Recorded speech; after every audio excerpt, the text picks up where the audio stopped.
মিহাদা ওয়াল জিবালা আওতাদা ওয়া খালাকনাকুম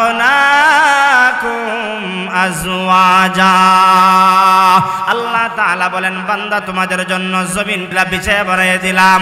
ও বান্দা বান্দিরা, ওই জ্ঞানী লোকটা জমিনের দিকে তাকাইয়া জমিন বানানোওয়ালাকে স্মরণ করে জমিনটা বিছানা স্বরূপ বানায়া দিয়েছেন একমাত্র কে? আরো জোরে বলেন।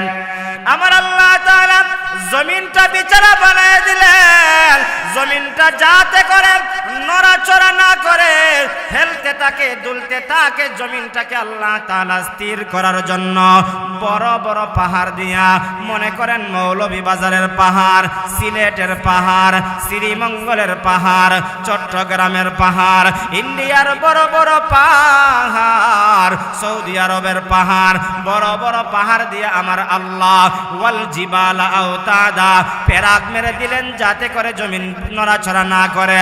কারণ জমিন যদি নড়াচড়া করে, একজন কৃষকওয়ালার কৃষিকাজ করতে কষ্ট হবে, একজন চাকরিওয়ালার চাকরি করতে কষ্ট হবে, একজন ব্যবসায়ী তার ব্যবসা করতে কষ্ট হবে।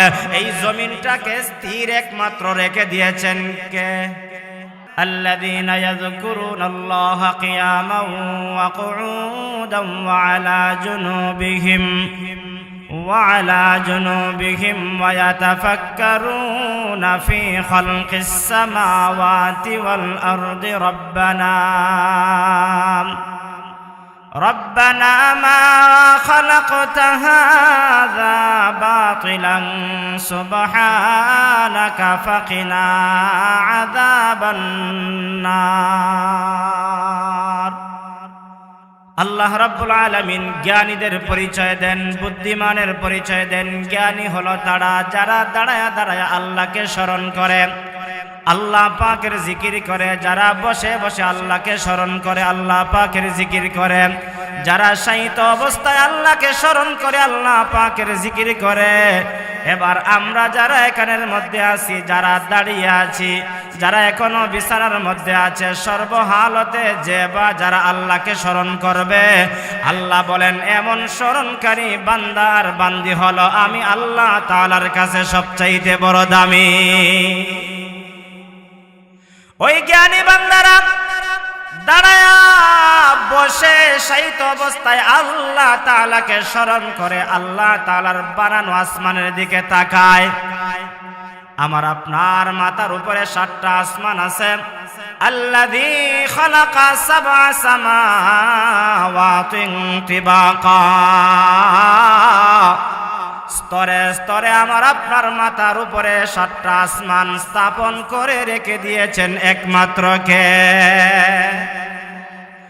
আল্লাহ তাআলা বলেন, আমার ওই জ্ঞানী বান্দার বান্দিরা আমি আল্লাহ তাআলার বানানো আসমানের দিকে তাকায়া, আসমানের মধ্যে সূর্য দেইকা, আসমানের মধ্যে চন্দ্র দেইকা আমার বান্দা এইগুলো নিয়ে গবেষণা করে। এবার দৃষ্টিটা জমিনের দিকে দেয়। জমিনের মধ্যে পাহাড় আছে, জমিনের মধ্যে পর্বত আছে, জমিনের মধ্যে গাছ আছে, জমিনের মধ্যে বৃক্ষলতা পাতা আছে। এই জমিনের উপরে মানুষগুলো বিচরণ করে। আল্লাহ তাআলা বলেন, আলাম নাজআলিল আরদা মিহাদা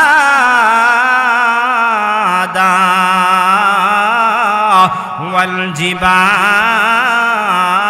আওতাদা ওয়া খালাকনাকুম আজওয়াজা। আল্লাহ তাআলা বলেন, বান্দা তোমাদের জন্য জমিনটা বিছায়া বানিয়ে দিলাম। ও বান্দা বান্দিরা, ওই জ্ঞানী লোকটা জমিনের দিকে তাকাইয়া জমিন বানানোওয়ালাকে স্মরণ করে জমিনটা বিছানা স্বরূপ বানায়া দিয়েছেন একমাত্র কে? আরো জোরে বলেন। আমার আল্লাহ তাআলা জমিনটা বিছানা বানায় দিলেন, জমিনটা যাতে করে নড়াচড়া না করে, হেলতে থাকে দুলতে থাকে, জমিনটাকে আল্লাহ তাআলা স্থির করার জন্য বড় বড় পাহাড় দিয়া, মনে করেন মৌলভীবাজারের পাহাড়, সিলেটের পাহাড়, শ্রীমঙ্গলের পাহাড়, চট্টগ্রামের পাহাড়, ইন্ডিয়ার বড় বড় পাহাড়, সৌদি আরবের পাহাড়, বড় বড় পাহাড় দিয়ে আমার আল্লাহ ওয়াল জিবালা আওতাদা পেরাক মেরে দিলেন যাতে করে জমিন নড়াচড়া না করে।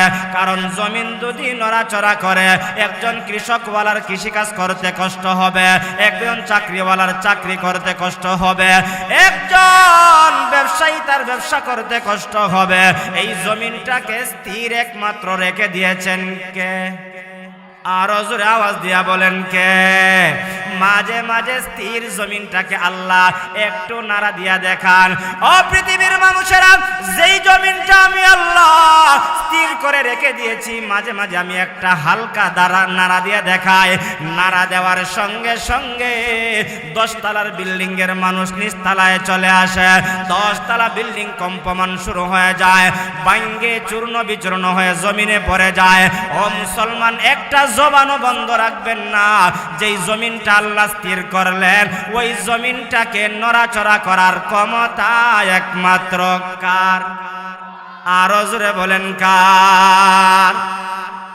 আমার আল্লাহ তাআলা বলেন, ও বান্দা, আমি আল্লাহ তাআলা হঠাৎ করে এরকম ভাবে নাড়াচাড়া দিয়া বুঝাইতে চাই, নাফরমানি করবা না, আমি আল্লাহর হুকুমকে লঙ্ঘন করবা না। আমি যে একজন বানানেওয়ালা আছি, আমি বানানেওয়ালাকে বুইলা যাইও না। আমি যে বানানেওয়ালা আছি, আমি বানানেওয়ালাকে বুইলা যাইও না। আজকে কেন সিলেটের মানুষ বলেন, চট্টগ্রামের মানুষ বলেন, ঢাকার মানুষ বলেন, বাংলাদেশের মানুষ বলেন, আল্লাহ তাআলাকে ভুলে যাওয়ার কারণে আল্লাহ তাআলা হঠাৎ করে নাড়াচাড়া দিয়া বুঝাইতে চান, আমি আল্লাহকে ভুলে যাইও না। আমি আল্লাহ তাআলা এখনো চাইলে তোমাদেরকে ধ্বংস করতে পারি। ধ্বংস করার ক্ষমতা একমাত্র আছে কার? আমার আল্লাহ তাআলা বলেন, কিন্তু আমি আল্লাহ এই দুনিয়াটাকে ধ্বংস করি না, তোমাদেরকে কেবলমাত্র একটা নাড়া দিয়া বুঝাইলাম। নাড়া দেওয়ার শক্তি আমি আল্লাহ তাআলার আছে, কিন্তু নাড়া দেই না কেন জানো? আমার কিছু মুমিন বান্দা আছে, আমার কিছু আল্লাহওয়ালারা আছে, যারা সকালে আমি আল্লাহকে স্মরণ করে, সন্ধ্যায় আমি আল্লাহকে স্মরণ করে, এরকম ভাবে আসর আর মাগরিবের মধ্যবর্তী সময় দোয়া কবুলের সময় আমার বান্দা বান্দিরা আমি আল্লাহর কাছে ফরিয়াদ করে, আমি আল্লাহর কাছে তওবা করে। এমন কিছু আল্লাহওয়ালা বান্দা বান্দি পৃথিবীর জমিনে আছে না নাই? ওই আল্লাহওয়ালার জন্য আল্লাহ তাআলা পুরা পৃথিবীটা এখনো ধ্বংস করেন না, কেবলমাত্র নাড়াচাড়া দিয়ে আল্লাহ তাআলা দেখান। অতএব ওই আল্লাহ তাআলার পরিচয় আমাদের জানা দরকার আছে না নাই? আমাদের গ্রামের ভাষায় একটা কথা বলে, যে যাকে চিনে সে তাকে মানে। একজন মানুষ যদি জ্ঞানী মানুষকে চিনতে পারে, অথবা মনে করেন একজন মুসল্লি যদি ইমাম সাহেবকে চিনতে পারে, তিনি হলেন এলাকার নেতা। এলাকার নেতাকে যদি মুসল্লি চিনতে পারে, তাহলে অবশ্যই এলাকার নেতা ইমাম সাহেবকে সম্মান করবে। আর যদি তার গুরুত্ব বুঝতে না পারে, চিনতে না পারে, দ্বারে কাছে যাইলেও তাকে সালাম দেয় না, সম্মান করে না। এই কথার দ্বারা প্রমাণ হয় যে যাকে চিনে সে তাকে মানে। অতএব যারা আল্লাহকে চিনছে তারা জোহরে আল্লাহকে স্মরণ করে, যারা আল্লাহকে চিনছে আসরে আল্লাহকে স্মরণ করে, যারা আল্লাহকে চিনছে গো তারা মাগরিবে আল্লাহকে স্মরণ করে, এশার নামাজের সময় স্মরণ করে, ফজরের সময় কনকনে শীতের মধ্যে দাঁড়ায়া আল্লাহ তাআলাকে স্মরণ করে। যে যাকে চিনে সে তার রবের কথা মানে। এমন মানুষ আমাদের সমাজে আছে না নাই? কিন্তু আজকে আমরা রবকে চিনতে পারি নাই, এজন্য রবের গোলামি করতে পারি নাই। এজন্য আল্লাহ রাব্বুল রব্বুল আলামিন বলেন, ও পৃথিবীর মানুষেরা, আমি আল্লাহকে তোমরা চিনো গো। আমি আল্লাহকে চিনতে পারলে আমি আল্লাহর গোলামি করা সহজ হয়ে যাবে। আজকে দেখেন না, বাংলার জমিনের মধ্যে বাউল নামক কুলাঙ্গাররা আমার আল্লাহকে নিয়ে ব্যঙ্গচিত্র করে, আমার আল্লাহকে গালি দেয়, কারণ ওই কুলাঙ্গার বাউল আমার আল্লাহকে চিনতে পারে নাই, আমার আল্লাহ তাআলার পরিচয় জানতে পারে নাই। আল্লাহ তাআলা বলেন, আমার দেওয়া আসমান, আমার দেওয়া জমিন, এই জমিনের মধ্যে বিচরণ করলে রে বাউল, কিন্তু আমি আল্লাহকে চিনতে পারলে না। আমার দেওয়া আলো ব্যবহার করলে আমি আল্লাহকে চিনতে পারলে না। চিনানোর জন্য আল্লাহ যুগে যুগে নবী রাসূল পাঠাইছেন। নবী রাসূলের দাওয়াত প্রত্যেকটা মানুষের কাছে পৌঁছে কি পৌঁছে না? পৌঁছার পরে একদল গ্রহণ করে, আরেক দল গ্রহণ করে না। যারা গ্রহণ করে তারা দামি হয়ে যায়, আর যারা গ্রহণ করে না তারা দুনিয়াতেও লাঞ্ছিত হয়, অপমানিত হয়। এই তো দেখেন না, বাংলার জমিনের মধ্যে ওই সমস্ত বেদিনরা, কুলাঙ্গাররা, বাউল শিল্পীরা আমার আল্লাহকে নিয়ে ব্যঙ্গচিত্র করছে, আমার আল্লাহকে গালি দিছে। বাংলার জমিনের মুসলমান আল্লাহ প্রেমিকরা তাদেরকে ছেড়ে দেয় নাই। এমন অবস্থা হয়েছে তাদেরকে দৌড়াইতে দৌড়াইতে পানির মধ্যে চুবাইছে। জুড়ে বলুন ঠিক কিনা? অতএব আমরাও জানাই দিতে চাই, আমাদের দ্বারে কাছে, আমাদের সমাজে যদি এমন কোন কুলাঙ্গার আমার আল্লাহকে নিয়ে ব্যঙ্গচিত্র করে, আমার ভাই যদি হয়, তারপরেও আমরা তাকে ছেড়ে দিব না। জুড়ে বলুন ঠিক কিনা? আমাদের সমাজ যদি সুচ্চার হয়, আমাদের দেশ যদি সুচ্চার হয়, তাহলে আর কোন কুলাঙ্গার আমার আল্লাহকে নিয়ে ব্যঙ্গচিত্র করার, আমার আল্লাহকে গালি দেওয়ার কোনো সাহস পাবে না। আমরা যদি মুখের আওয়াজ বন্ধ করে ফেলি, আমাদের সমাজে এরকম কিছু কুলাঙ্গারের আবির্ভাব হবে যারা আমার আল্লাহকে গালি দেওয়ার সাহস পাবে। এজন্য আমাদেরকে মুখ বন্ধ করে রাখা যাবে, এজন্য আমাদের আওয়াজ বাড়াইতে হবে। কুলাঙ্গারদের বিরুদ্ধে আমাদেরকে সুচ্চার হওয়া লাগবে। কিন্তু আজকে আমরা সুচ্চার না হওয়ার কারণে আমাদের নাকের ডগায় বৈশা আমাদের আল্লাহকে গালি দেয়, আমাদের কোরআনকে নিয়ে ব্যঙ্গচিত্র করে, আমার নবীকে নিয়ে ব্যঙ্গচিত্র করে। আমরা দীপ্ত কণ্ঠে জানাই দিতে চাই, প্রত্যেকেই যার যার জায়গা থেকে আমরা দীপ্ত কণ্ঠে বলে দিতে চাই, আমার আল্লাহকে গালি দিবা, আমার নবীকে নিয়ে ব্যঙ্গচিত্র করবা, কোরআনের অবমাননা করবা, আমরা মুসলমান ছেড়ে দেই নাই, আর কখনো আমরা ছেড়ে দিব না। জুড়ে বলুন ঠিক কিনা? অতএব আমাদের রবের পরিচয় জানেন, আমরা রবকে চিনা, রবের গোলামি আমরা করতে চাই। কারা কারা হাত তুলে আল্লাহরে দেখায়? নারায়ে তাকবীর! আরো জোরে কই নারায়ে তাকবীর! আরো জোরে আওয়াজ দিয়ে, মুসলমানের একটা আওয়াজ দেন না, আপনার আওয়াজ শুনে যাতে আশপাশে যারা আছে তারা আইতো। এজন্য জোরে আওয়াজ দিয়া বলেন নারায়ে তাকবীর! আরো জোরে নারায়ে তাকবীর! কোরআন সুন্নাহর আলো, নারায়ে তাকবীর! যেই কথাটা বলতেছিলাম, যে যার রবকে চিনবে তার জন্য রবের গোলামি করা কি হবে? সহজ হয়ে যাবে। সন্তান যদি তার বাবাকে চিনতে পারে, আমার জন্মদাতা বাবা, আমার বাবা আমাকে লালন পালন করেছে, আমার বাবা আমাকে কষ্ট করে লেখাপড়া করাইছে, ওই বাধ্যগত সন্তান কখনো বাবার অবাধ্য হতে পারে? একজন আল্লাহর বান্দা যদি আল্লাহকে চিনতে পারে, দুনিয়ার আলো দেখার আমার কোনো শক্তি ছিল না, আমার আল্লাহ দুনিয়ার আলো দেখাইলেন। কথা বলার শক্তি ছিল না, আমার আল্লাহ আমাকে কথা বলার শক্তি দিলেন। পা নাড়াবার শক্তি ছিল না, আমার আল্লাহ পা নাড়াবার শক্তি দিলেন। হাত নাড়াবার শক্তি ছিল না, আমার আল্লাহ আমার হাত নাড়াবার শক্তি দিলেন। দুনিয়াতে আমি যা কিছু করতেছি, কোনো কিছুই করার আমার শক্তি ছিল না, আমার আল্লাহ আমাকে শক্তি দান করেছেন। অতএব সর্বহালতে একমাত্র গোলামি চলবে কার? আল্লাহ। অতএব রবকে চেনা দরকার। রবের পরিচয় সম্পর্কে আলোচনা করার জন্য আপনাদের খেদমতে সূরা হামিম সাজদার 30 নং আয়াত 31 নং আয়াতে কারিমা তেলাওয়াত করেছি।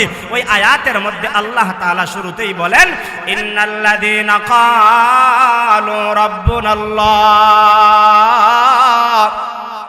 নিশ্চয়ই যারা বলবে আল্লাহ আমাদের রব। হঠাৎ কোন এলাকার মানুষেরা আপনারা একটা জবানও বন্ধ রাখবেন না, আমাদের রব একমাত্র কে? আরো জোরে বলেন কে? রব শব্দটা আমার আল্লাহ কোরআনুল কারীমের বিভিন্ন জায়গায় আল্লাহ উল্লেখ করেছেন। আপনি যদি কোরআনুল কারীম শুরু থেকে একরকম ভাবে উল্টান, শুরুতেই সূরা ফাতিহা আছে, সূরা ফাতিহার মধ্যে সর্বপ্রথম যে আয়াত, ওই আয়াতটা হলো আলহামদুলিল্লাহি রাব্বিল আলামিন। এই আয়াতের মধ্যে রব শব্দটা আছে না নাই? আরো জোরে বলে। মনে করেন একটা মানুষ নামাজের মধ্যে দাঁড়াইয়া সূরা ফাতিহা পড়লো, সূরা ফাতিহা শেষ করার পরে আরেকটা সূরা মিলাইলো, সূরাটা মিলানোর পরে এবার একজন নামাজি নামাজের মধ্যে দাঁড়ানো শেষ হওয়ার পরে রুকুতে যায়, রুকুতে যাওয়ার পরে একটা তাসবিহ পড়ে, সুবহান রাব্বিয়াল আযীম, সুবহান রাব্বিয়াল আযীম। 3 বার 5 বার আমরা তাসবিহ পড়ি। এই তাসবিহ শব্দের ভিতরে রব আছে না নাই? আওয়াজ দিয়া বলেন। এবার আপনি রুকু থেকে দাঁড়াইলেন, সামি আল্লাহু লিমান হামিদা, রব্বানা লাকাল হামদ। এই শব্দের ভিতরে রব আছে। এবার আপনি সিজদার মধ্যে গেলেন, সিজদার মধ্যে যাইয়া আরেক কানা তাসবিহ পড়লেন, সুবহান রাব্বিয়াল আ'লা। 3 বার 5 বার পড়লেন। এই তাসবিহর ভিতরে রব শব্দটা আছে।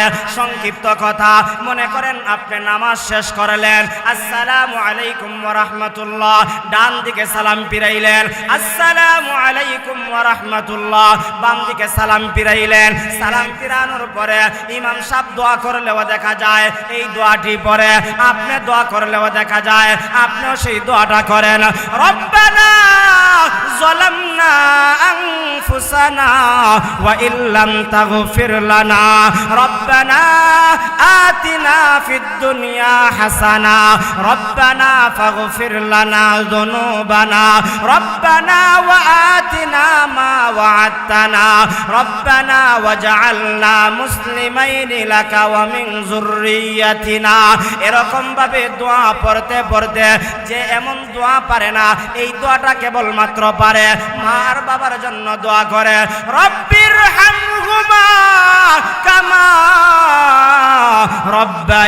রব্বায়ানি সগীরা। এই আয়াতের ভিতরেও রব শব্দটা আছে না নাই? আরো জোরে বলেন। রব শব্দটা আছে, অর্থাৎ এই মানুষটা দোয়া করতে করতে রবের নামটা জপে, রবের কথাটা স্মরণ করে, মা বাবার জন্য দোয়া করবে, ওই জায়গায় রবকে স্মরণ করে। কোরআনুল কারীমের সর্বশেষ সূরা, যেটাকে আমরা গ্রামের ভাষায় কই কুল আউযু বিরাব্বিন নাস, সূরা নাস হিসাবে এই সূরার মধ্যেও রব শব্দটা আছে। কোরআনুল কারীমের বিভিন্ন জায়গায় আমার আল্লাহ তাআলা রব শব্দটা উল্লেখ করেছেন, কিন্তু রবের ব্যাখ্যা মুফাসসিরিনে কেরাম তাফসীরের কিতাবের মধ্যে মোটামুটি অনেকটা করেছেন। এর মধ্যে সংক্ষিপ্ত 2টা ব্যাখ্যার কথা আপনাদের সামনে উল্লেখ করব। 1 নম্বরের ব্যাখ্যা হলো রব এমন একজন সত্তা যিনি সকাল থেকে সন্ধ্যা পর্যন্ত, জীবনের শুরু লগ্ন থেকে শেষ পর্যন্ত সব কিছুর প্রয়োজন যিনি মিটাইয়া দেন, তিনি একমাত্র কে? জোরে আওয়াজ দিয়া বলেন কে? সকাল বেলার খাবারের ব্যবস্থা করেন কে? সন্ধ্যায় আপনার খাবারের ব্যবস্থা করেন কে? আপনি যদি অসুস্থ হয়ে যান, উসমানী মেডিকেলে পড়ে থাকেন অথবা এরকম ভাবে আল হারামাইনে পড়ে থাকেন, ওই জায়গায় বেমারি রোগীটাকে, অসুস্থ রোগীটাকে সুস্থতার নিয়ামত দিয়ে দেন কে? আরো জোরে বলেন কে? তাহলে এই কথার দ্বারা প্রমাণ হয় রে যুবক, ও পর্দার আড়ালের আমার মা গো, আমার আল্লাহ তাআলা তো হলেন এমন রব যিনি আপনার সব কিছুর প্রয়োজন মিটিয়ে দেন। কিন্তু পৃথিবীর মধ্যে এমন কিছু মানুষ আছে যারা বলে তাদের বিবাহের মধ্যে বরকত দেয় একজনে, চাকরির মধ্যে বরকত দেয় আরেকজনে, এরকম ভাবে তাদের ক্ষেত খামারের মধ্যে বরকত দেয় আরেকজনে, বৃষ্টি দেয় আরেকজনে।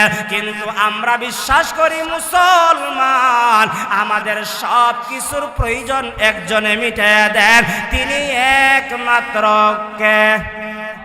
আরো জোরে বলেন কে? তিনি বলেন আমার রব আল্লাহ? রবের এক নাম্বার ব্যাখ্যা হলো যিনি সব কিছুর প্রয়োজন মিটিয়ে দেন। হিন্দুদের 33 কোটি দেবতা আছে, তারা বলে কি ব্যবসায় বরকত দেয় একজনে, চাকরিতে বরকত দেয় আরেকজনে, ক্ষেত কামারে বরকত দেয় আরেকজনে, বৃষ্টি বলে দেয় আরেকজনে। এরকম ভাবে বলতে বলতে তাদের 33 কোটি দেবতা আছে। কিন্তু আমাদের সকালে যিনি প্রয়োজন মিটিয়ে দেন তিনিও কুল হুয়াল্লাহু আহাদ, যিনি সন্ধ্যায় প্রয়োজন মিটিয়ে দেন তিনিও কুল হুয়াল্লাহু আহাদ, যিনি আমার প্রয়োজন মিটিয়ে দেন, যিনি আমার খাবারের প্রয়োজন মিটিয়ে দেন, যিনি আমাকে সুস্থতা দান করেন, তিনি আমার সব কিছুর প্রয়োজন মিটিয়ে দেন, বিপদ থেকে যিনি মুক্তি দেন, আমাকে আপনাকে কথা বলার শক্তি যিনি দেন, তিনি আমার রব, আপনার রব, কুল কায়নাতের রব, আসমানের রব, জমিনের রব। জোরে আওয়াজ দিয়া বলুন আল্লাহু আকবার। 2 নম্বর ব্যাখ্যা হলো রব এমন একজন সত্তা যিনি কোনো বস্তুকে ধীরে ধীরে ক্রমান্বয়ে আস্তে আস্তে যথাস্থানে মানজিলে মাকসাদের মধ্যে পৌঁছায় দেন, তিনি হলেন রব। কি বলেছি? রব এমন একজন সত্তা যিনি কোনো বস্তুকে ধীরে ধীরে ক্রমান্বয়ে আস্তে আস্তে যথাস্থানে মানজিলে মাকসাদের মধ্যে পৌঁছায় দেন, তিনি হলেন রব। এবার উদাহরণ দিয়া বুঝাইলে বুঝবেন। আপনাদের এলাকায় ছাগলের বাচ্চা আছে না নাই? মুরগের বাচ্চা আছে না নাই? গরুর বাচ্চা আছে। আচ্ছা, গরুর বাচ্চা জন্মগ্রহণ করার সর্বোচ্চ কয় ঘন্টা পরে হাঁটে? মনে করেন যদি একটু দুর্বল হয় তারপরেও আধা ঘন্টার ভিতরে সে হাঁটতে পারে কি পারে না? আপনারা যারা গরু নাইনি আপনারা কইন না কি তার লাগি? গরুটা সর্বোচ্চ 10 মিনিটও কইলাম না, 20 মিনিটও বললাম না, যে আমার গরুটা জন্মগ্রহণ করার সর্বোচ্চ আধা ঘন্টা পরে হাঁটতে পারে। একটা ছাগলের বাচ্চা জন্মগ্রহণ করার সর্বোচ্চ 5 থেকে 10 মিনিট পরেই হাঁটতে পারে। একটা মুরগের বাচ্চা ডিম থেকে পুইটা, ডিম থেকে যখন বের হয়, বের হওয়ার সর্বোচ্চ 1 থেকে 1.5 মিনিট পরেই চৌধুরীবার থেকে ফাটান বাড়িতে দৌড়িয়া যাইতে পারেনি না পারে না? আরো জোরে বলেন, পারেনি না পারে না? একটা গরুর বাচ্চা আধা ঘন্টা পরে হাঁটতে পারলো, একটা ছাগলের বাচ্চা সর্বোচ্চ 10 মিনিট পরে হাঁটতে পারলো, একটা মুরগের বাচ্চা ডিম থেকে ফুটার সর্বোচ্চ 1 থেকে 1.5 মিনিট পরে হাঁটতে পারলো। মানুষ আশরাফুল মাখলুকাত, আমি আপনি জন্মগ্রহণ করার কয় মিনিট পরে হাঁটছি? মিনিট পরে হাঁটার সুযোগ ছিল? ঘন্টায়, দিনে, সপ্তাহে, মাসে? কমপক্ষে 10 থেকে 15 মাসের ভিতরে কেউ হাঁটতে পারে?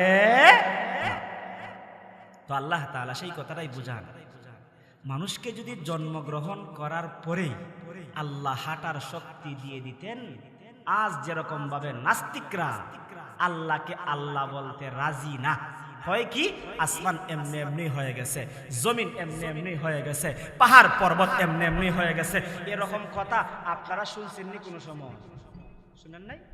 কিছুদিন পর পর নাস্তিকের আবির্ভাব হয়, আসমান বলে এমনি এমনি হয়ে গেছে, জমিন বলে এমনি এমনি হয়ে গেছে। এমনকি তারা বলে কি জানেন? তারা বলে যে মানুষ বলে বান্দর থেকে হয়ে গেছে। জোরে আওয়াজ দিয়া বলেন নাউজুবিল্লাহ। আচ্ছা, মানুষ কি বান্দর থেকে হইছে? না, মানুষ সৃষ্টির শ্রেষ্ঠ, আশরাফুল মাখলুকাত, বনি আদমের আওলাদ। যে আদমকে আমার আল্লাহ তাআলা জান্নাতের মধ্যে বানায়া জান্নাতের মধ্যে বিচরণ করার শক্তি দিলেন, জান্নাত থেকে বের করে আল্লাহ তাআলা আদম আর হাওয়াকে দুইজনকে দুই জায়গায় আল্লাহ পাঠিয়ে দিলেন। দুই জায়গা থেকে আবার দুনিয়াতে একত্রিত কইরা আদমের আওলাদের মাধ্যমে আমরা দুনিয়াতে এসেছি। কিয়ামত পর্যন্ত যারা আসবে সবাই আমরা আদমের আওলাদ। জুড়ে আওয়াজ দিয়া বলুন ঠিক কিনা? কিন্তু একদল নাস্তিক হয় কি, হয় মানুষ বলে বান্দর থেকে হইছে। আমি সহজ ভাষায় বলি, যারা বলে মানুষ বান্দর থেকে হইছে, আমি কইমু তোমাদের গ্রামে থাকার দরকার নাই, শহরে থাকার দরকার নাই, তোমাদের জঙ্গলই সব চাইতে বালা। তোমরা জঙ্গলে থাকো, আর জঙ্গলে থেকে তোমাদের মঙ্গলকে তোমরা এরকম ভাবে স্মরণ করো।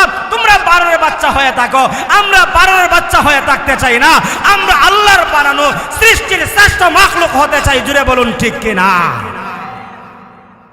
এই কথাটা এই জামানায় ছিল তা না, নবীর জামানার পরেও, নবীর জামানায় ছিল, নবীর জামানার পরেও প্রত্যেকটা যুগে যুগে যুগে যুগে এরকম ভাবে নাস্তিকের আবির্ভাব হয়। আর নাস্তিকরা এরকম ভাবে কোরআনের মোকাবেলা করতে চায়। কিন্তু কোরআনের কাছে যখন চলে আসে, কোরআন এমন একটা গ্রন্থ, যেই কোরআন এক একটা একটা বেদিন বেঈমানকে, এক একটা নাস্তিককে কোরআনের কাছে আত্মসমর্পণ করায়া আল্লাহ তাআলা হাজারো নাস্তিককে আমার আল্লাহ তাআলা আস্তিক বানায়া কোরআনের সৈনিক বানায়া দেন। জুড়ে বলুন ঠিক কিনা?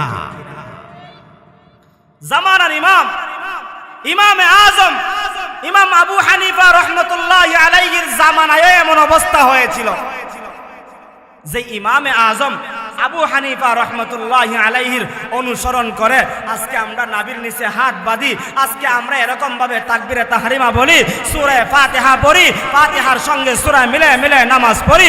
ওই ইমামে আজমের জামানায় একটা নাস্তিকের আবির্ভাব হলো। নাস্তিক ডাক দিয়া হয় আসমান এমনি এমনি হইছে, জমিনও এমনি এমনি হইছে, পাহাড় পর্বত এমনি এমনি হইছে। ইমামে আজম বলেন না, এগুলো এমনি এমনি হয় নাই, এগুলোর বানানেওয়ালা একমাত্র কে? আরো আসতে কর, আরো জোরে কর, আরো জোরে। ওই চাচাই মুখ খুলেন না, আরো আওয়াজ দিয়া বলেন কে? আরো জোরে বলেন কে? আল্লাহ। ইমামে আজম ইমাম আবু হানিফা রাহমাতুল্লাহি আলাইহি নাস্তিককে বুঝান, ও নাস্তিক শোনো, আসমান কিন্তু এমনি এমনি হয় নাই, আসমান বানানেওয়ালা একজন আছেন।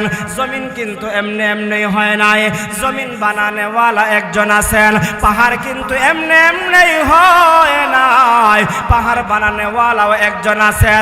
মানুষও এমনি এমনি হয় নাই, মানুষকে আল্লাহ তাআলা বানাইছেন, বানানেওয়ালা একজন আছেন। যতই ইমামে আজম বুঝান কিন্তু সে বুঝতে রাজি না, সে মানতে রাজি না।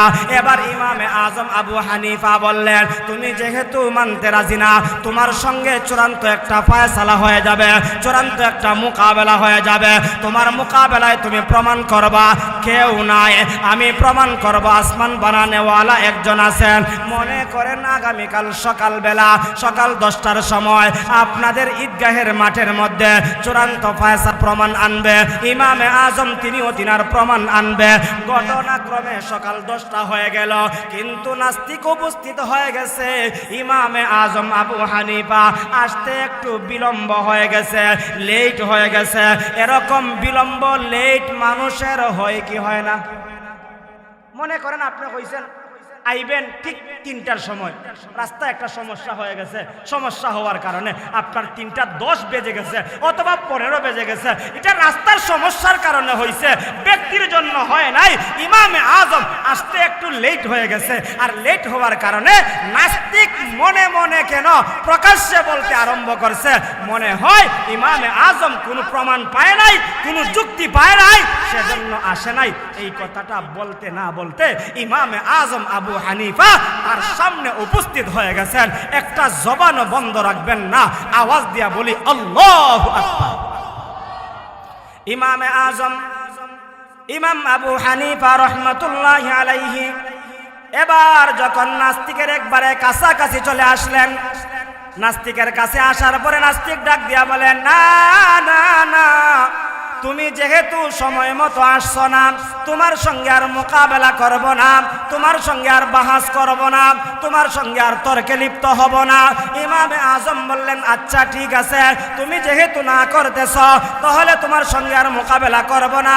তবে শুনো, আমার কেন 10-15 মিনিট সময় লেট হইল, দেরি হইল, বিলম্ব হইল, আমার বিলম্ব হওয়ার কথাটা তো কমপক্ষে শুনতে পারবা।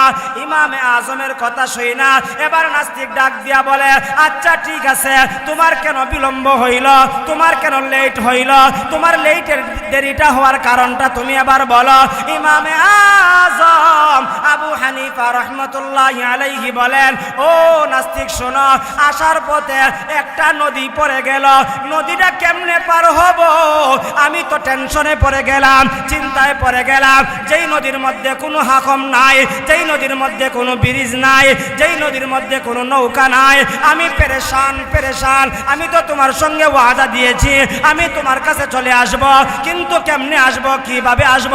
হঠাৎ করে দেখতে পাইলাম নদীর পাড়ের মধ্যে একটা গাছ দাঁড়িয়ে আছে। আমি যখন গাছের কাছে গেলাম, যাওয়ার সঙ্গে সঙ্গে দেখতে পাইলাম গাছটা এমনি এমনি কাটা হয়ে গেছে। আল্লাহু আকবার। আপনাদের আল্লাহু আকবার আওয়াজে বোঝা যায় আপনারা দ্বারা গেলে গাছ কাটি যায়নি, তাইলে জোরে করেন আল্লাহু আকবার। আরো জোরে বলেন আল্লাহু আকবার। আরো জোরে বলি আল্লাহু আকবার। ইমামে আজম ইমাম আবু হানিফা রহমতুল্লাহি আলাইহি বলেন, ও নাস্তিক শোনো, আমি দেখলাম রাস্তার পাশে নদীর পাড়ে একটা গাছ দাঁড়িয়ে আছে। এবার নদীর পাড়ের গাছের কাছে যখন আমি গেলাম, ওই গাছের কাছে যাওয়ার সঙ্গে সঙ্গে দেখলাম গাছটা এমনি এমনি কাটা হয়ে গেছে। নাস্তিক মনে মনে চিন্তা করে, গাছ তো এমনি এমনি কাটতে পারে না, গাছ কাটতে হলে ব্যক্তির প্রয়োজন আছে না নাই? আরো জোরে বলেন আছে না নাই? শুধুমাত্র ব্যক্তি হলেই তো কাটা হবে না, ব্যক্তির সঙ্গে আপনার করাতের প্রয়োজন আছে, করাতের প্রয়োজন আছে। করাত ছাড়া পৃথিবীর কোনো গাছ এমনি এমনি কাটতে পারে না। ইমামে আজম বলেন, এখানেই শেষ না, কিছুক্ষণ পরে দেখতে পাইলাম ওই গাছ থেকে এমনি এমনি তক্তা হয়ে গেছে। তক্তা হওয়ার পর আমি দেখলাম তক্তাটা এমনি এমনি জোড়া লেগে গেল, একটার সঙ্গে আর একটা মিলে গেল। মিলে যাওয়ার পরে আমি দেখতে পাইলাম একটা নৌকায় রূপান্তরিত হয়ে গেল। ও নাস্তিক শোনো, কিছুক্ষণ পরে দেখতে পাইলাম ওই নৌকাটা এপার থেকে ওপারে মাঝি সারা মাল্লা সারা আমাকে ওপার থেকে এপারে নিয়ে আসলো। এই জন্য নৌকাটা বনতে, গাছটা কাটতে, তক্তা হইতে যতটুকু বিলম্ব হইছে, ওপার থেকে ওপারে আসতে যেরকম বিলম্ব হইছে, এই হলো আমার বিলম্ব হওয়ার কথা। এই কথাগুলো শোনার পরে এবার নাস্তিক ডাক দিয়া বলে, না না না, তোমার কথা আমি মানতে পারি না। বলে, কেন মানতে পারো না? বলে, গাছ তো এমনি এমনি কাটতে পারে না, গাছ কাটতে হলে ব্যক্তির প্রয়োজন। বলে, আচ্ছা বুঝলাম, গাছ কাটা হয়ে গেছে, গাছ থেকে তক্তা হতে হলে অবশ্যই মেইলে নিতে হবে, মেইলের মধ্যে করাত দিয়ে কাটতে হবে, এমনি এমনি তো কাট হতে পারে না। বলে, এখানেই তো শেষ না, আবার তুমি বললা ওই তক্তা থেকে নৌকা হয়ে গেছে। যে কেউ তো নৌকা বানাইতে পারে না, নৌকা বানাইতে হলে অবশ্যই অবশ্যই মিস্ত্রির প্রয়োজন আছে না নাই? আরো জোরে বলেন। এবার নাস্তিক বলে, ওই নৌকাটা কেমনে হলো? মিস্ত্রি সারা, লোহা লক্কর সারা, হাতুরা বাটাইল সারা। ইমামে আজম বলেন, এখানেই শেষ না। বলে, তারপরে যে তুমি বললা ওপার থেকে এপারে নৌকা চলে আসলো, নৌকা তো মাঝি থাকার পরেও আসতে কষ্ট হয়। তুমি আবার বললা মাঝি সারা মাল্লা সারা, এই দ্রুত পানির মধ্যে নৌকাটা এপার থেকে ওপারে কেমনে আসলো? এটা তো আমার বিশ্বাস হয় না। অবশ্যই বানানেওয়ালা, নৌকা আননেওয়ালা, গাছ কাটনেওয়ালা, তক্তা বানানেওয়ালা একজন আছে। ইমামে আজম ইমাম আবু হানিফা বলেন, তোমার কথা থেকেই তোমার প্রমাণ হয়ে যায়, একটা সাধারণ গাছ যদি এমনি এমনি কাটতে না পারে, সাধারণ একটা গাছ থেকে তক্তা যদি এমনি এমনি না হতে পারে, একটা তক্তা থেকে নৌকা যদি এমনি এমনি না হতে পারে, নৌকাটা যদি এপার থেকে ওপারে এমনি এমনি না আসতে পারে, ব্যক্তির প্রয়োজন হয়। ওরে নাস্তিক, শুনিয়া রাখো, আসমান এমনি এমনি হয় নাই, আসমান বানানেওয়ালা একজন আছেন, তিনি আওয়াজ দিয়া বলেন কে? আরো জোরে আওয়াজ দিয়া বলেন কে? ও মুসলমান, ওই আল্লাহ তাআলা বলেন, আমি হলাম এমন রব যিনি সকাল থেকে সন্ধ্যা পর্যন্ত সব কিছুর প্রয়োজন মিটিয়ে দেন। ও এলাকার যুবক বৃদ্ধ বাবা, আওয়াজটা দিয়া বলেন, সব কিছুর প্রয়োজন যিনি মিটিয়ে দেন তিনি কে? আরো জোরে বলেন কে? এই জন্য আমার আল্লাহ বলেন, ইন্নাল্লাযীনা ক্বালু রাব্বুনাল্লাহ, নিশ্চয়ই যারা বলবে আল্লাহ আমাদের রব, আমাদের রব কে? আমাদের রব হলেন একমাত্র আল্লাহ। রবের এক নম্বর ব্যাখ্যা ছিল এটা। দুই নম্বর ব্যাখ্যা ছিল কি, যে রব এমন একজন সত্তা যিনি কোনো বস্তুকে ধীরে ধীরে ক্রমান্বয়ে আস্তে আস্তে যথাস্থানে মানজিলে মাকসাদের মধ্যে পৌঁছে দেন। উদাহরণ দিতে গিয়া গরুর দিয়া উদাহরণ দিলাম, গরুর বাচ্চা, ছাগলের বাচ্চা, মুরগের বাচ্চা, আর সাথে সাথে সৃষ্টির শ্রেষ্ঠ জাতি মানুষকে দিয়া, মানুষ জন্মগ্রহণ করার পরেই যদি হাঁটতে পারত, এরকম ভাবে হাজারো নাস্তিকের আবির্ভাব আরো কম হতো না বেশি হতো? আচ্ছা, জন্মগ্রহণ করার পরে যদি আপনাদের খটালপুর গ্রামও যদি কেউ জন্মগ্রহণ কইরা ওই চেয়ারম্যানের দ্বারায়, মনে করেন আজকে খালি জন্মগ্রহণ করছে, কালকেই কয় আমি চেয়ারম্যান, অথবা আজকে জন্মগ্রহণ করছে কালকেই কয় আমি মেম্বার, আজকে জন্মগ্রহণ করছে কালকেই এরকম কটালপুর বাজারে গিয়া কইতেছে যে আমি এখন থেকে এমপি। মানছি কব বাপ এটা তো কম না ভাই, কবা কেমনে বেটা তুই কইলে হয় আমার ক্ষমতার দ্বারা কইব নি। আজকে জন্মগ্রহণ কইরা কালকেই যদি কথা কইতে পারে, আজকে জন্মগ্রহণ কইরা কালকেই যদি মেম্বারির দাঁড়াইতে পারে, কইব আমি তো সব কিছু, কেউ আমারে বানাইছে না, কেউ আমারে কিচ্ছু করছে না, এই কথা বলবে কি বলবে না? এজন্য আমার আল্লাহ বলেন আমি আল্লাহ এমন রব যিনি ইচ্ছা করলে গরু ছাগলের মতন জন্মগ্রহণ করাইয়াই হাঁটার শক্তি দিতে পারতেন কি পারতেন না? আরো জোরে বলেন। আপনারা সচেতন মুসলমান, ছাগলের মতন জন্মগ্রহণ করাইয়া জন্মগ্রহণ করার পরেই কথা বলার শক্তি দিতে পারতেন, আল্লাহ দিলেন না কেন? এর অনেক কারণ। এর মধ্যে একটা কারণ হলো যদি জন্মগ্রহণ করার পরেই সে কথা বলতে পারতো তাহলে সে রব আল্লাহকে আল্লাহ বলতো। এজন্য আমার আল্লাহ তাআলা ধীরে ধীরে আস্তে আস্তে যথাস্থানে মানজিলে মাকসাদের মধ্যে পৌঁছে দিয়েছেন। সেটা আমি আজিজুর রহমান হুসাইনের কথা নয়, আমার আল্লাহ তার কালামে হাকিমের মধ্যে বলেছেন। আওয়াজ দিয়া বলেন আল্লাহু আকবার। ও ভাই আপনারা যে পরিমাণ মানুষ, আল্লাহু আকবার আওয়াজটা আরো আস্তে হওয়ার কথা না জোরে হওয়ার কথা? তাহলে জোরে আওয়াজ দিয়া বলেন আল্লাহু আকবার, আরো জোরে বলেন আল্লাহু আকবার। আজকে আল্লাহু আকবারের আওয়াজ, আল্লাহর পরিচয়ের কথা আস্তে থাকার কারণে বেদিন বেঈমানরা আমাদের সামনে কথা বলার সাহস পায়, ঠিক কিনা? ও মুসলমান, তুমি আবার খালিদ বিন ওয়ালিদের ভূমিকা পালন করে, হুসাইন আহমদ মাদানির ভূমিকা পালন করে, তারেক বিন জিয়াদের ভূমিকা পালন করে, তুমি শাহজালাল মুজাররদে ইয়ামুনির ভূমিকা পালন করে, তুমি যদি আল্লাহু আকবারের ধ্বনি দিতে পারতা, আউল ফাউল বাউলরা মুসলমানদের আল্লাহকে নিয়ে কথা বলার সাহস পেত না। জুড়ে বলুন ঠিক কিনা?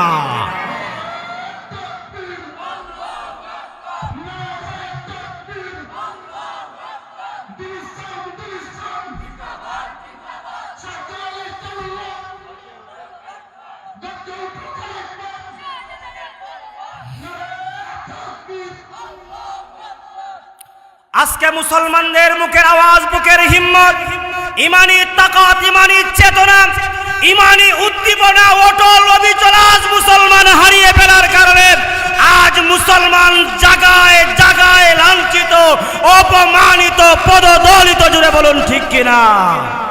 ও মুসলমান, তুমি আবার আল্লাহু আকবারের ধ্বনি দাও। এক আমেরিকা কেন, এক ভারত কেন, লক্ষ ভারত, লক্ষ মোদি, লক্ষ আমেরিকা মুসলমানদের সামনে সেজদায় পড়তে বাধ্য হবে। জুড়ে বলুন ঠিক কিনা? অতএব আমাদেরকে মুসলমানের আওয়াজ দিতে হবে, আল্লাহর আওয়াজ, কোরআনের আওয়াজ, দ্বীন ইসলামের আওয়াজ আমাদেরকে বুলন্দিত করতে হবে। একটা জবানও বন্ধ রাখবেন না। জোরে আওয়াজ দিয়ে বলি আল্লাহু আকবার, আরো জোরে বলি আল্লাহু আকবার। এই আল্লাহর পরিচয়। 2 নম্বর ব্যাখ্যা কি ছিল? রব কিভাবে আমাদেরকে, কষ্টই নেই আপনাদের ওই কেয়ার করবো না, কষ্ট হয়। আচ্ছা কষ্ট কার কার হাতটা তোলা দিনছেন দেখি? মাশাআল্লাহ, সবাই সচেতন। তো মুখটা লড়াইয়া কথা কইলেই তো হয়, মুখটা লড়াইয়া কথা কইলে আমারও ভালো লাগবো। আপনি খাওয়ার দ্বারা আপনার লস হইতো না, আপনারও লাভ হইব। একটা নেকি, একটা সব আপনার আমল নামার মধ্যে দেওয়া হইব। আর এই আমল নামাটা যখন বাড়ি হইব, আখিরাতে আপনার সম্মান কমবো না বাড়বো? আরো জোরে বলেন কমবো না বাড়বো? যদি বাড়াইতে চাই তাহলে আবার আওয়াজ দিয়া বলি আল্লাহু আকবার, আরো জোরে বলি আল্লাহু আকবার। আমার আল্লাহ তাআলা বলেন তিনি তো তোমাদের রব, যিনি তোমাকে আমাকে সর্বপ্রথম মাটি থেকে সৃষ্টি করেছেন। আয়াত বলার সময় নাই, মাটির পরে শুক্রবিন্দুতে রূপান্তরিত করাইলেন। ওই শুক্রবিন্দু থেকে আমার আল্লাহ আমাকে আপনাকে জমাট রক্ত গোস্তের আকারে ধারণ করাইলেন। গোস্তের আকারে ধারণ করাইয়া আমার আল্লাহ আপনার মায়ের পেটের ভিতরে, আমার মায়ের পেটের ভিতরে হাতের জায়গায় হাত দিলেন, পায়ের জায়গায় পা দিলেন, চৌকের জায়গায় চোখ দিলেন, পুরাটা বডি আমার আল্লাহ ফেরেশতার মাধ্যমে অঙ্গ প্রত্যঙ্গটা আমার আপনার মায়ের পেটের ভিতরে ফিটিং করেছেন যিনি, তিনি কে?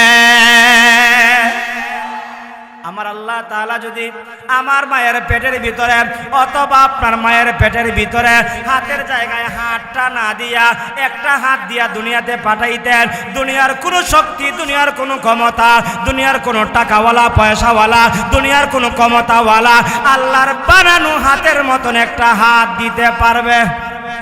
আরো জোরে বলেন পারবে? এই জন্য আমার আল্লাহ বলেন হুয়াল্লাযী খালাকাকুম মিন তুরাবিন সুম্মা মিন নুতফা সুম্মা মিন আলাকা সুম্মা ইউখরিজুকুম তিফলা। আমি আল্লাহ তাআলা তোমাদেরকে তোমাদের মায়ের পেট থেকে বের করেছি। ও বান্দা, তোমাকে যখন তোমার মায়ের পেট থেকে বের করলাম তখন সময় তুই কথা বলতে পারতি না, তখন সময় তুই কথা শ্রবণ করতে পারতে না, ভালো মন্দ বোঝার মতন কোনো শক্তি ছিল না।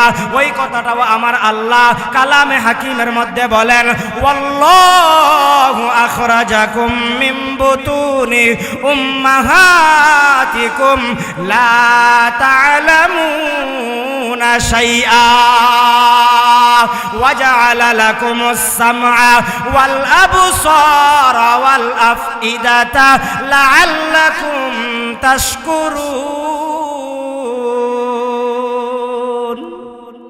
আমার আল্লাহ বলেন আমি আল্লাহ যখন তোমাকে তোমার মায়ের পেট থেকে বের করেছিলাম, ওরে আব্দুল করিম, তুই যে আজকে আব্দুল করিম বইলা কটালপুর বাজারে যাস, আব্দুল করিমের পরিচয় দিয়া সিলেট যাস, আব্দুল করিমের পরিচয় দিয়া এরকম ভাবে ঢাকা চট্টগ্রাম যাস, তুই আব্দুল করিম যখন তোর মায়ের পেট থেকে তোকে বের করেছিলাম লা তা'লামুনা শাইআ, তুই কোনো কিছুই জানতে না, কোনো কিছুই বুঝতে না, কোনো কিছুই শ্রবণ করতে না।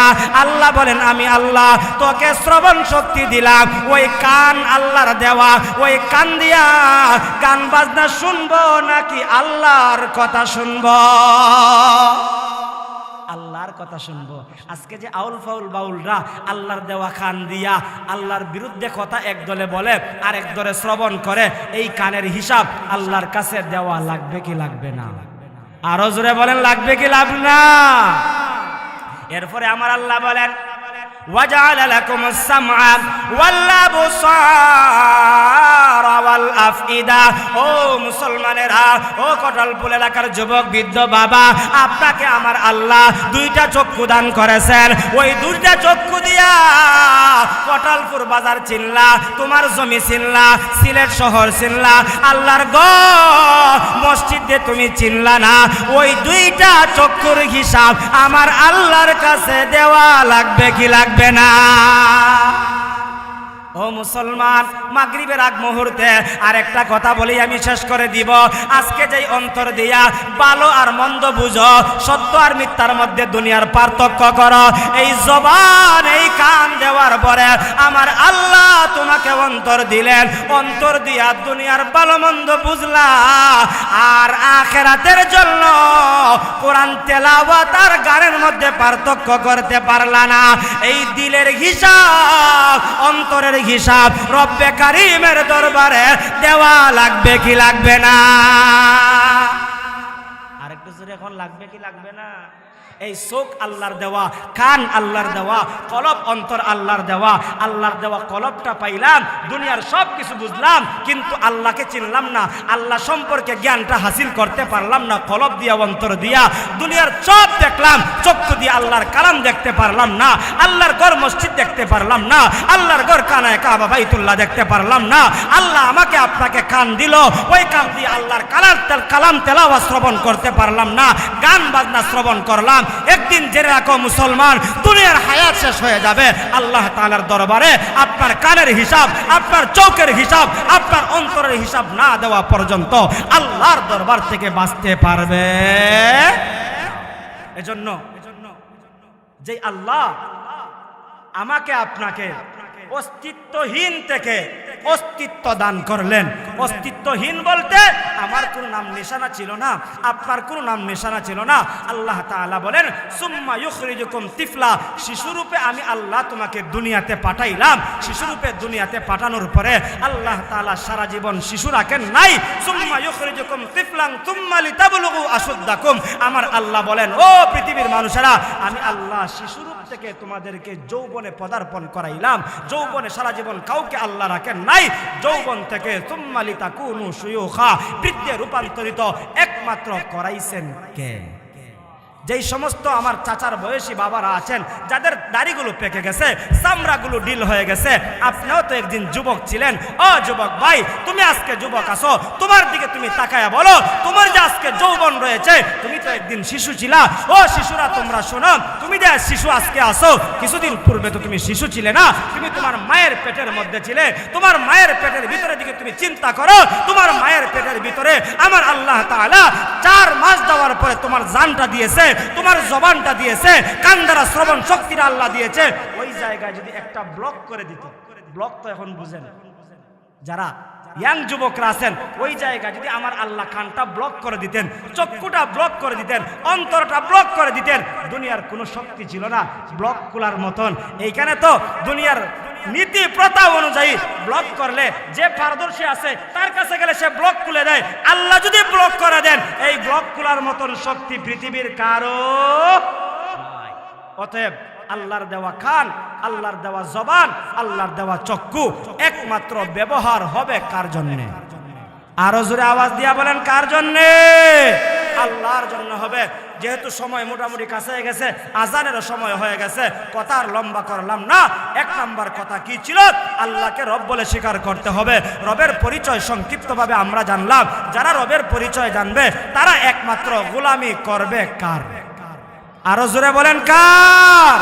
রবের গোলামি একমাত্র করবে আল্লাহর। আল্লাহ রাব্বুল আলামিন যেন আমাদের সবাইকে রবকে চিনে রবের গোলামি করার তৌফিক দান করেন। সবাই বলে আমিন।